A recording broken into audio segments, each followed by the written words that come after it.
يمر الزمن فيبعدنا لآلاف السنين عن أجداد لنا مروا من هنا، وعبر حقب زمنية متتالية تكسو طبقات الجبال العالية، فتبدو للناظرين أطلالا ساكنة، لكن طرقها الوعرة تبقى شاهدة على عبقرية الحضارة العمانية القديمة.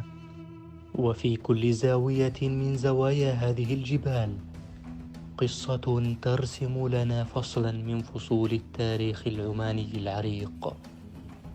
في أسفل جبال قريات تجد أحد أسرار الهندسة المعمارية العمانية، وبين طياتها جبال شاهقة، درر تختبئ في حياة الجديد وكبرياء شامخ، حيث ترفض الجبال أن تكشف غطاها عن مكنونها الأغلى، ألا وهي منطقة العينين الخاضعة في أطرافها. يواب الله يواب عازلكم يا أهل عمان، لنكم سلاطين الزمان. واسلم.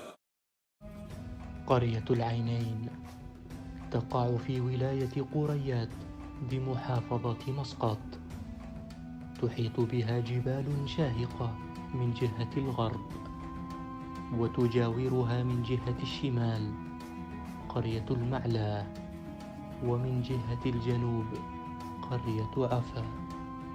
وسميت العينين بهذا الاسم نسبة لوجود نوعين من الماء، العذب والمالح. وبين طيات هذه الواحة الغناء يقع مسجد العينين، الذي يجسد معلما تاريخيا فريدا، وتعد طوي الخزينة من أهم طويانها المعروفة. ولعل هذا الاسم مستمد من الخزينة بمعنى الثروة، ويوجد بها أيضا طوي المسجد.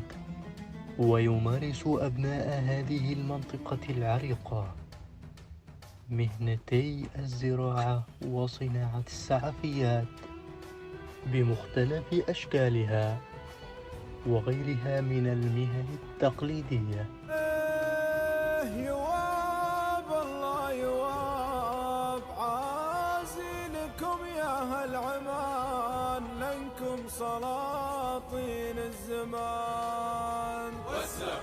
بأفعالكم في كل شان، واللي يعاديكم خسيس صبيان يا كبار الشيم، والملك لله